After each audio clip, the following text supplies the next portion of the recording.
Hello again, everybody. My name is Mike Petralia. It's episode 231 of Patriots Beat on the CLNS Media Network.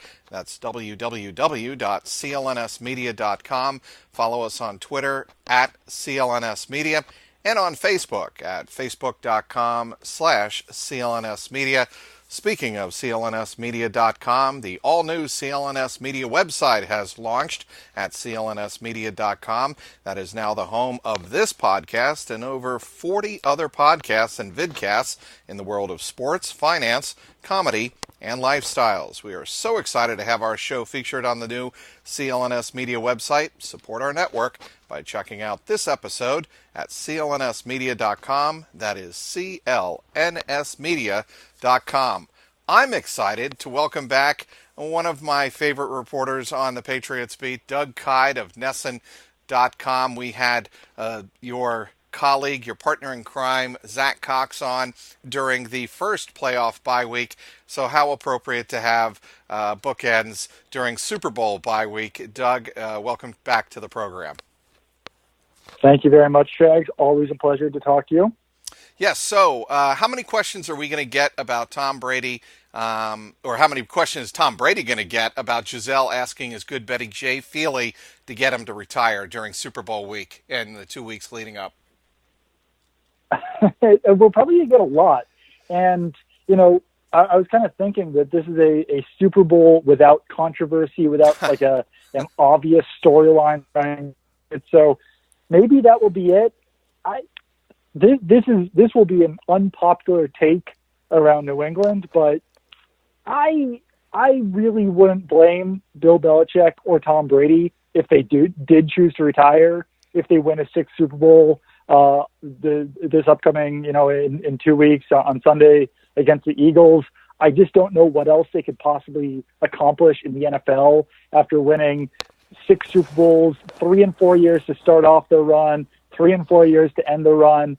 I don't think it's going to happen, but I certainly wouldn't blame them if that is what they chose to do. No, I wouldn't be shocked either. I've had this discussion with several other reporters on the beat. I think it probably makes more sense if Bill retires than it does Tom, because the grind of his job is extraordinary, and I'll get to it in a little bit. What you asked today in the conference call, I think, kind of gets to that. But Bill goes through this grind year after year after year, and now you throw in the supposed tension, which I think both you and me both know was a little bit overblown in the Seth Wickersham article. But there's that tension inside Gillette Stadium, and it's got to wear on him to some degree. And if he walks away with 6 Super Bowls, meaning Bill, I just find it hard to believe that he would want to go back to that grind at Gillette, knowing what kind of dynamic does exist. Yeah, I do have a question of, what Bill Belichick would possibly do with his life if he were to walk away. I feel like he'd probably find himself coaching some, minuscule high school team or something. But, I mean, not only sick of the grind inside Gillette Stadium and, the supposed friction, but it must be a pain every summer to repaint that boat that he's got, too. Because right now it's up to 8 rings. You'd have to repaint to 9 rings. And, I mean, then you're getting into 10 rings. Do you go digit? Do you write out the 10? There's just it's a lot to deal with there. Let's get into the details of that story on SI.com about Jay Feely and Tom Brady. Obviously, they know each other from their days at Michigan, right? I mean, that's where they were teammates. Do you think there's some legitimacy there? I think there could be. I mean, I'm sure that Giselle wants Brady to retire. You couldn't really blame her. It's a dangerous game, like we were just saying. He's accomplished so much in his career. He's probably not around too much during the season. He's probably not around too much even during the offseason, because we know how much time he spends at Gillette Stadium getting prepared for the season. So you can't really blame her, but I'm not sure if it's going to work. I don't know how many people she would have to, convince to talk to Brady, and I don't know if their convincing will work. I mean, like we were just saying, I don't know how much more he has to accomplish, but he just loves football. And I think that, to us, we look at it from afar, and when you've won 6 Super Bowls, or if he's going to win 6 Super Bowls, even winning 5 Super Bowls, he's known as the greatest player in NFL history, but to him, I think he just likes doing this. I think this is his life. He doesn't know anything differently, and he's only 40 years old in his mind, and I don't know if he has a solidified plan for after he retires. I don't know how much fulfillment he would get out of that. So I just don't know if Giselle would be able to convince him to do that. Well, make of this what you will, but Jay Feely supposedly told him, play as long as you can. That was the quote in the story. And I told somebody else this today, and I really believe this. When you're talking about Tom and Giselle, you're talking about two dynamic personalities. And while Tom smiles and, and makes nice on the surface, as you would expect him to, and gives all the support in the world to Giselle for raising their kids and all of that, Tom's going to do what Tom's going to want to do, and Giselle is obviously an incredibly forceful personality in her own right, obviously. She's a world supermodel. And so I think you have to take with a grain of salt that whole dynamic that's going on there between Tom, and he's going to do what he's going to want to do. And the irony is he's told how many people he wants to play till 45. And then, if he wins another Super Bowl when he retires, I mean, nobody's going to kill him for it, I don't think, but then people are going to start asking, oh, you couldn't play till 45 anyway, huh? Right. It's you couldn't play until 45 or you didn't play until you're 45, and then plus he has had a number of injuries this year. The left shoulder injury, he had the Achilles injury, plus the hand injury, and some people might question, oh, is he retiring because of injuries? And then that doesn't look very good for his whole TB12 program and TB12 method, because his goal is to play to 45, I think, to help that TB12 method. And if he's 40 years old and dealing with all these injuries, and people would speculate if he's retiring because of those injuries, I'm not sure if that really helps his brand in the future. All right, let's move on to talking about the game just completed. Patriots completing another miraculous ho-hum comeback in the playoffs, beating the Jaguars 24-20. You and I both know, we were in that press box, and when Brady threw that laser to Amendola on 3rd and 18 at the Patriot 26-yard line, so it was at the Patriot 45. When that pass was completed, 3rd and 18, Patriots down 10 points in the fourth quarter. You knew, I knew, the Patriots coming back and winning that game. Yes? Absolutely. And, I mean, it's crazy to say this. It's crazy to think this. But even before then, I was thinking the whole game, like, they're probably going to do this. They're probably going to turn this around at some point. And obviously there were moments when it looked a little bit more unlikely. The Dion Lewis fumble was probably when they hit rock bottom in that game. But even then, I was thinking, I mean, they've come back. Once you come back from 28-3, nothing seems impossible, and nothing even seems improbable at that point. So, yeah, I think, converting on that 3rd and 18 was certainly the turning point, and that's when it became likely that the Patriots would come back. But even before then, I think that everyone knew it was possible, both in that press box and probably even watching on TV. The other thing I think that game did, Doug, is it took away the Tom Brady thumb storyline from the Super Bowl, because I think anybody watching that game, when he threw the second pass of the game, and this is what you were in the room, I think, post-game, when I asked Brady how important that pass was to Brandon Cooks, the second pass of the game. What I was really getting at is how important was that for your confidence to know that early in the game you could make that kind of throw. That told me he was A-OK. Absolutely. Not only with the thumb, but I mean, like I was saying earlier, with all of the injuries that he's had this season, over the last, 5, 6, 7 weeks of the season, he didn't look like himself, and everyone was bringing it up, and it was true. He was throwing a lot more interceptions than normal.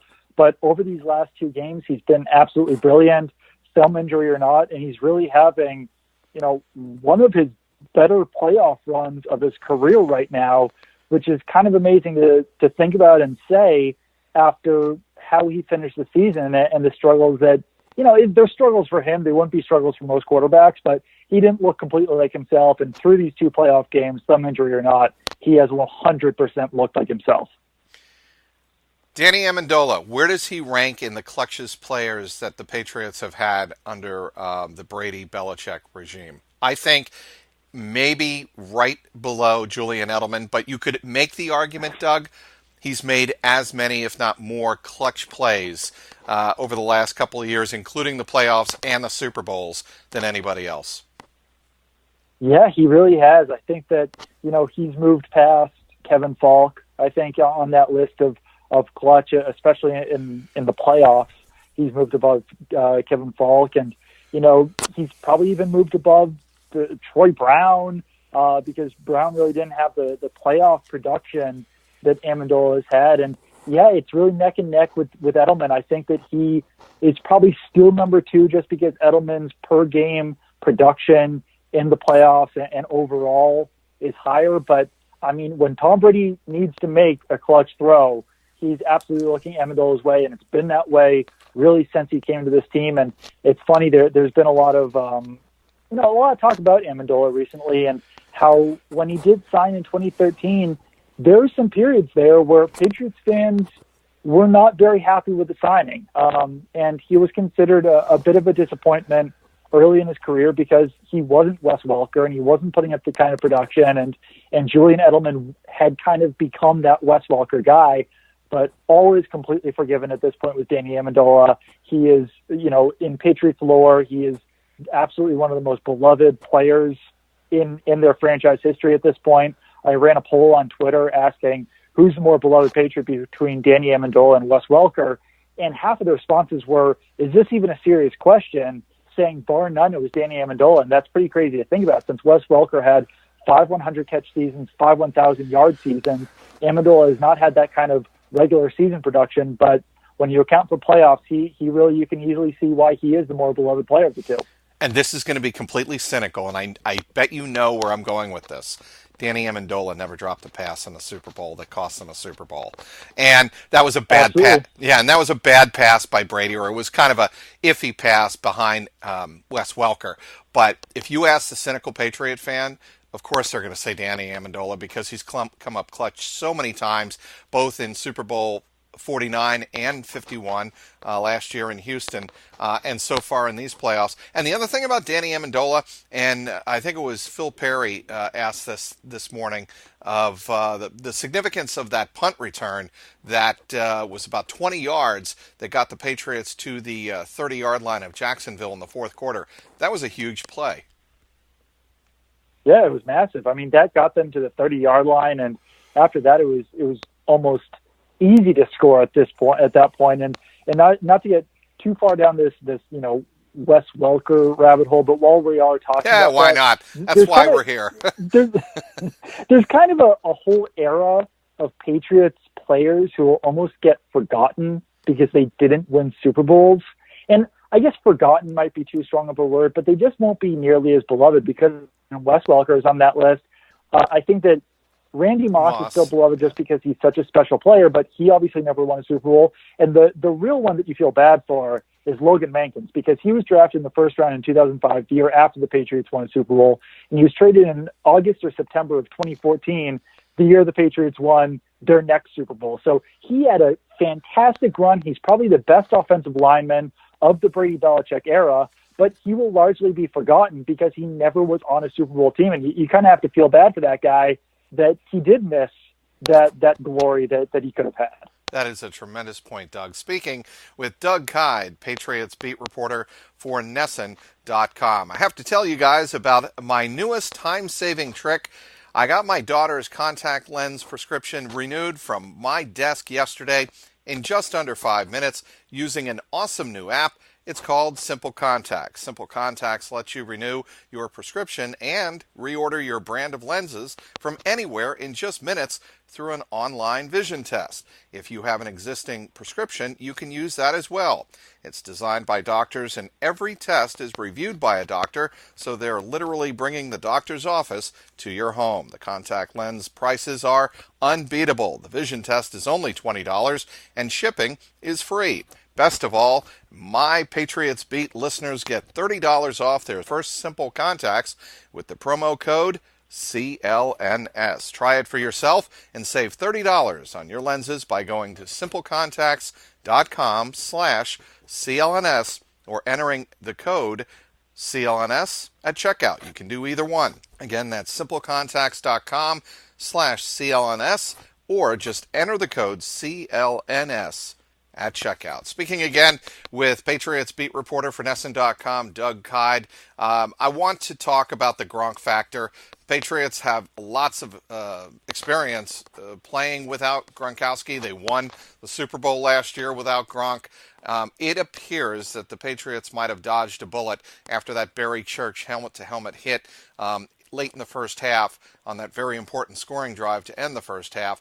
Gronk went to the locker room. He did not return. First of all, Doug, you and I both agree it's a probability that Gronk makes it back for Minnesota?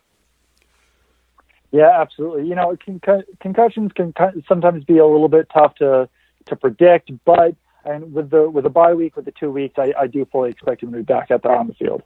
Yeah, and the reaction from the locker room almost immediately after the game was that he was in good spirits. He was quiet, but he was in pretty good spirits. And then the next day, you were down at Gillette, and I believe it was Matthew Slater who said he talked with him, and he seemed in very good spirits, much improved. So whatever. That's 24 hours after the fact, and he's going to get some rest time now. He's going to get obviously the extra week to go through the Super Bowl. The NFL protocol, concussion protocol. So, you keep your fingers crossed. Going back to that Barry Church hit, my daughter texted me during the game, did you think that was a dirty hit? My answer was, it was a penalty, but it was not a dirty hit. And I think that's just the way the NFL and players have to live with that, right? Yeah, no, I completely agree. I don't think that he meant to concuss Gronk. I don't think that, he meant to have it be a helmet-to-helmet hit, but you do still have to penalize it because you somehow have to teach players or train players to not do that, to try to hit the player in the body, because it's just going to be a terrible look for the NFL if there's helmet-to-helmet hits that go unflagged. It just can't really happen. So if a player is getting concussed, if it is a helmet-to-helmet hit, you have to flag it. You have to train players to not do that. But at the same time, I do not think that Barry Church intended to do that whatsoever. And not only that, after the game, I believe he reached out to Gronk and said, he apologized to him, certainly didn't mean to do it, and told reporters, it's my sincere hope that he is healthy and gets ready for the Super Bowl, because he would hate to have that kind of hit. He's a human being. He's an athlete. He's a competitor, but he is also a human being. He would not want Gronk missing that Super Bowl because of something he did to his head. And I thought that was pretty classy. I also thought, on the following play, I think it was the A.J. Bouye pass interference, I thought the Jaguars lost their composure a little bit, though there are those down in Jacksonville who said that was not pass interference. How did you see that play that set up the touchdown? I thought it was pass interference. I don't have any complaints about the officiating in that game.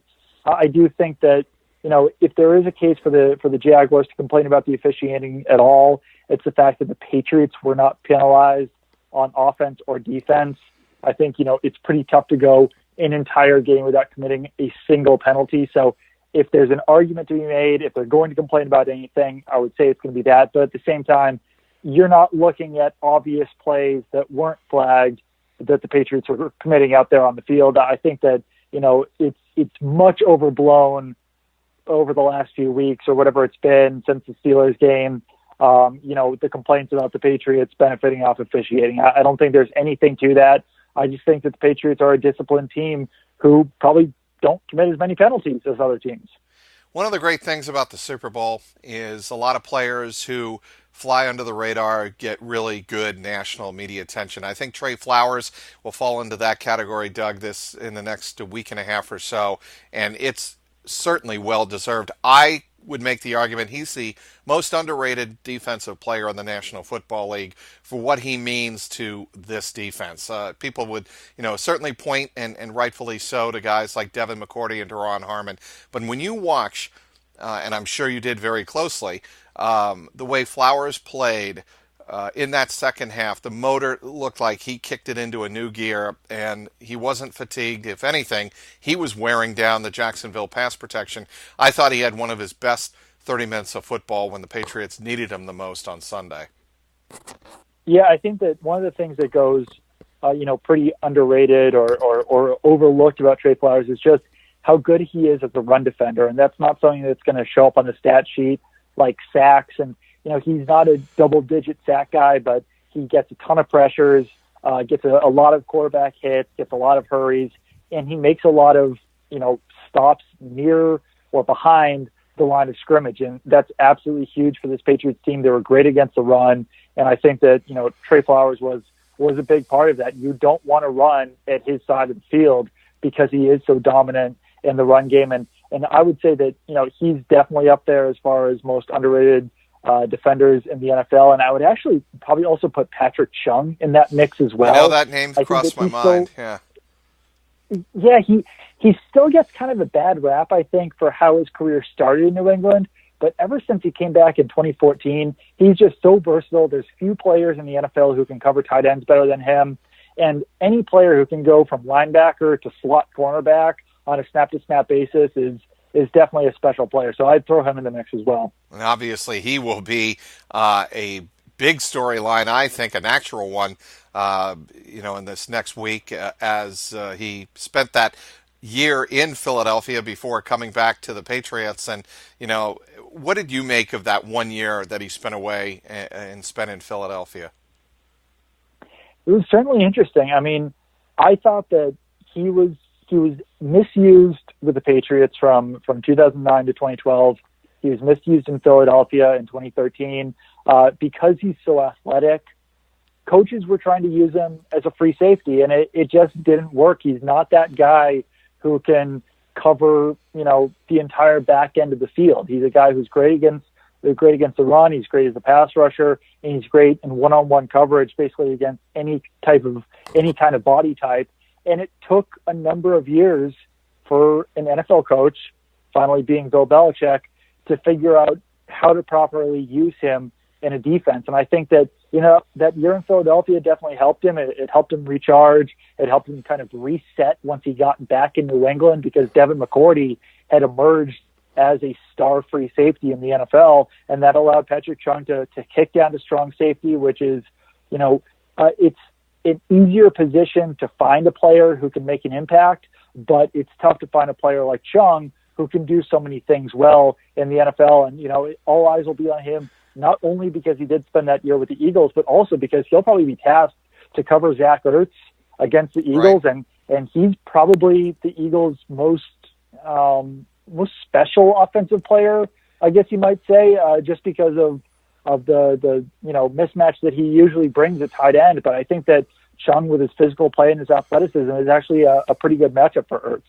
Before I get into the question about the question you asked Bill Belichick in Tuesday's conference call, I want to ask you about something someone brought up to me that I thought was pretty interesting: West Coast offenses against Bill Belichick.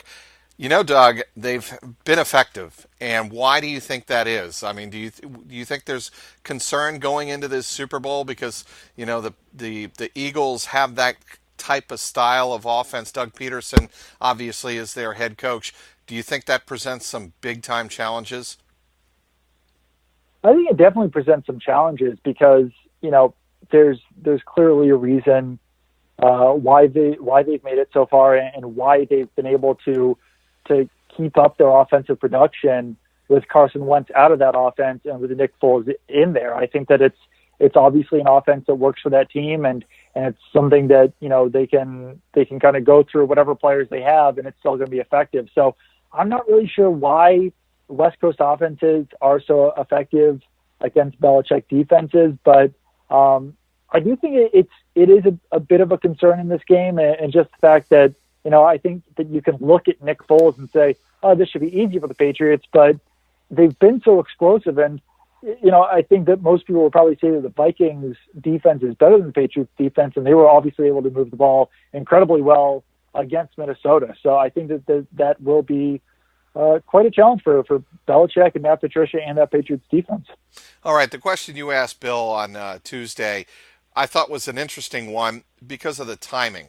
The Patriots are back to their third Super Bowl in 4 years, but something people forget, At least maybe the casual fan forgets at this time of year. This Saturday, the Saturday before, in between the conference championships and the Super Bowl Saturday, is the Senior Bowl down in Mobile, Alabama, and the Patriots have to do their homework on that as well. And you asked about college scouting director Monty Ossenfort, director of pro personnel Dave Ziegler, and director of research Richard Miller.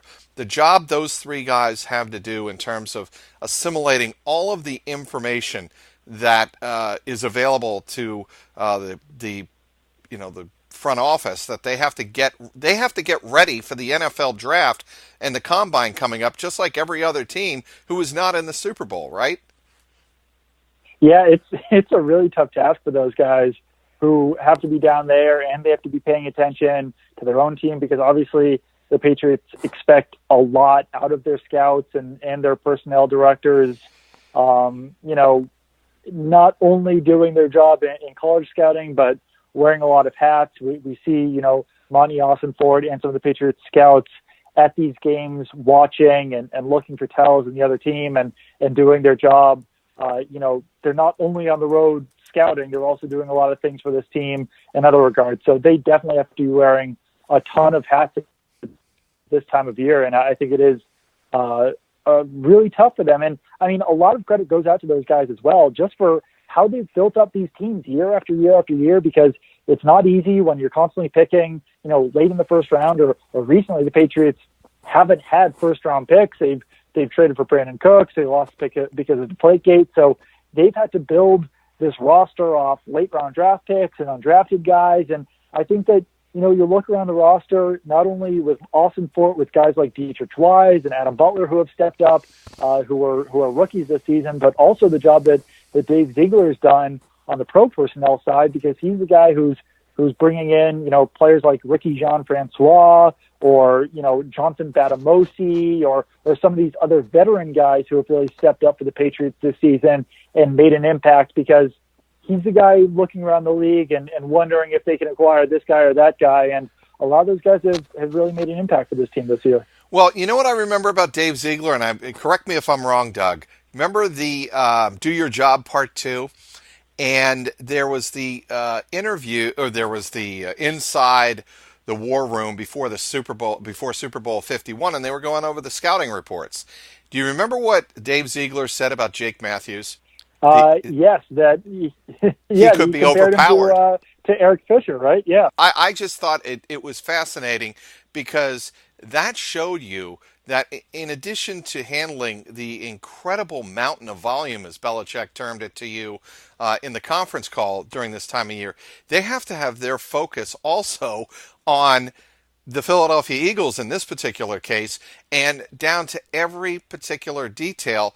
And it was Ziegler pointing out different weaknesses in the opposition that the Patriots could take advantage of, that wound up being incredibly crucial to the Patriots coming back in that fourth quarter against Atlanta. I don't know, for my money, I thought that was fascinating.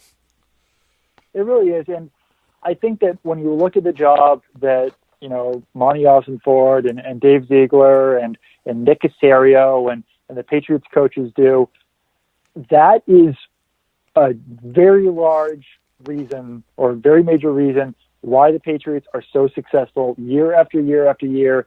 And it starts with Bill Belichick, because he's the guy who's convincing these coaches and these scouts to work 80 hours a week studying film.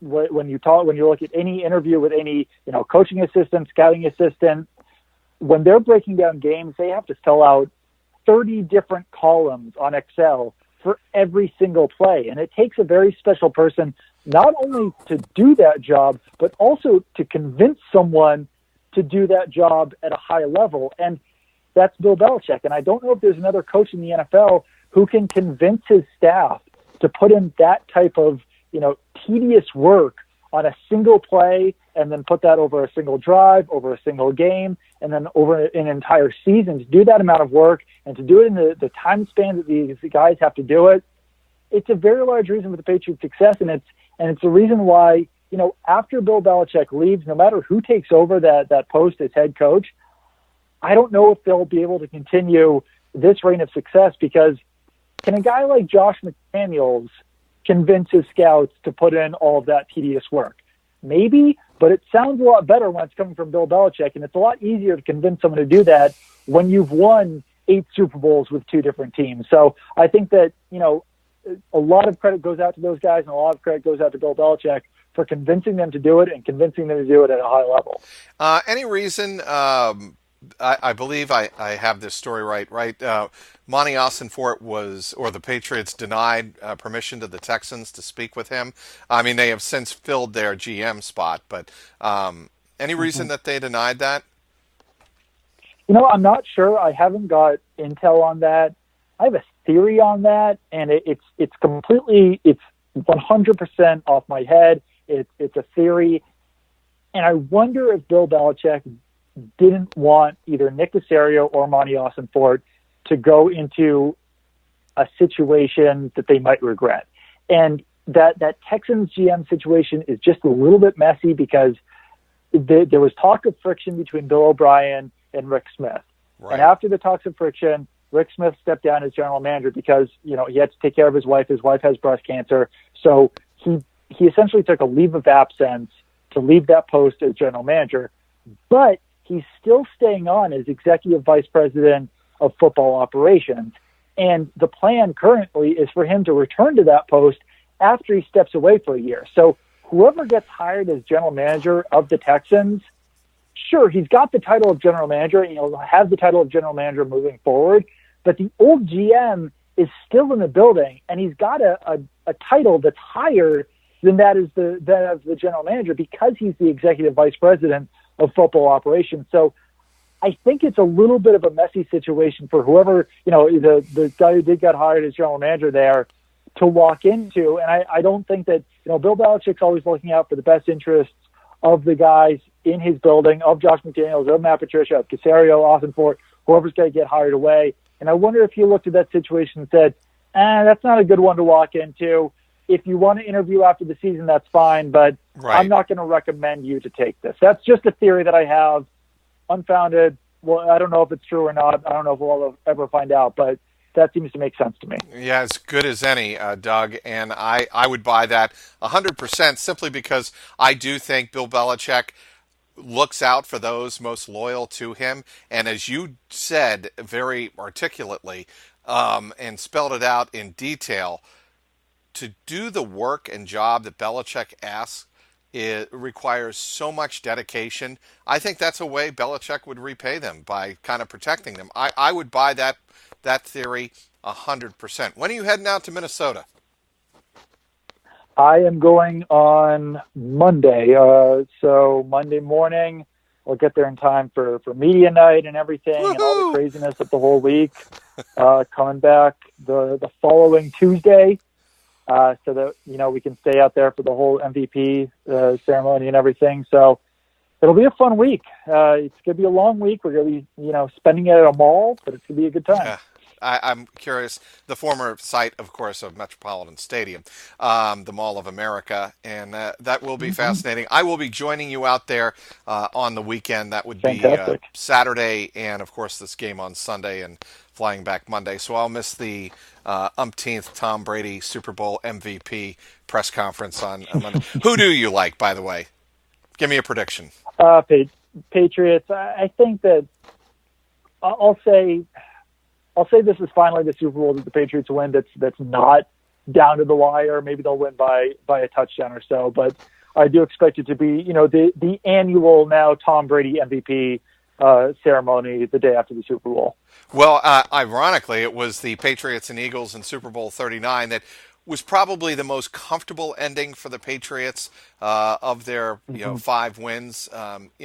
It was close, 24-21 at the end, but not really. It was 24-14, and you had the sense the Patriots were winning that game. So it could be very much the same story. This is Doug Kyed of Nesson.com, outstanding beat reporter. Doug, how can people follow you on Twitter? Follow me at Doug Kyed, and that's Doug, D-O-U-G, K-Y-E-D. And I want you to shout out to your outstanding Nesson.com and Nesson colleagues between the tackles, correct? Yes, the podcast Between the Tackles. That's myself, Zach Cox, and Michaela Vernava. We record that podcast every Wednesday. You can find that either on Nesson.com or on YouTube.com/Nesson. We do a video podcast there, and it's a lot of fun every week. We have fun with it, absolutely. That leads me into this, Doug. Stay with CLNS all day on game day, starting with the CLNS Media New England Patriots pregame show with Alex Barth a half hour before every game. Then you can catch the postgame show with Marvin Ezon and Mike Molyneux live after every single game on clnsmedia.com. That includes Super Bowl 52 from Minneapolis. Subscribe to both on iTunes and Stitcher and YouTube now. I'll have my 5 from Foxborough Minneapolis version from Super Bowl 52, as I will be there live and on the scene. Also, get daily team updates on the Patriots Newsfeed podcast with Tyler Trudeau, which is also available on the CLNS Media New England Patriots postgame show feed, available again on iTunes, Stitcher, YouTube, and the CLNS Media mobile app. Thanks so much for downloading today's Patriots Beat. Want to once again thank our guest, the terrific Doug Kyed from Nesson.com. You can follow him on Twitter, as he just mentioned, at Doug Kyed, Kyed would be the spelling of that last name. You can also give us a follow at Patriots_Beat and at CLNS Media. You can also give my own personal account a follow at Trags, Trags. Today's sponsor, Simple Contacts. For Patriots content manager Mike Alonji, CLNS Media executive producer Larry H. Russell, and the founder of the network, Nick Gelso. Thanks to everyone who tuned in. This is Mike Petralia, and this is the Patriots Beat podcast, powered by CLNS Media. What's going on, Past Nation? This is Marvin Zahn of the CLNS Media Network, and I'm here to tell you right now to check out the CLNS Media New England Patriots postgame show hosted by myself and my co-host, Mr. Mike Nice. And live on CLNS Radio immediately after every single Pats game. Call in at 929-477-2386 toll-free to get your voice heard and contribute to the host breakdown and analysis of the latest Patriots contest. We also got the stars and sorries of the day, Twitter posts for the plays of the game, and everything else that is going on with the 5-time Super Bowl champion. Subscribe to CLNS Media New England Patriots postgame show on iTunes and Stitcher, and the best way, download the free CLNS Media Network mobile app for on-demand listening anytime, any place, anywhere.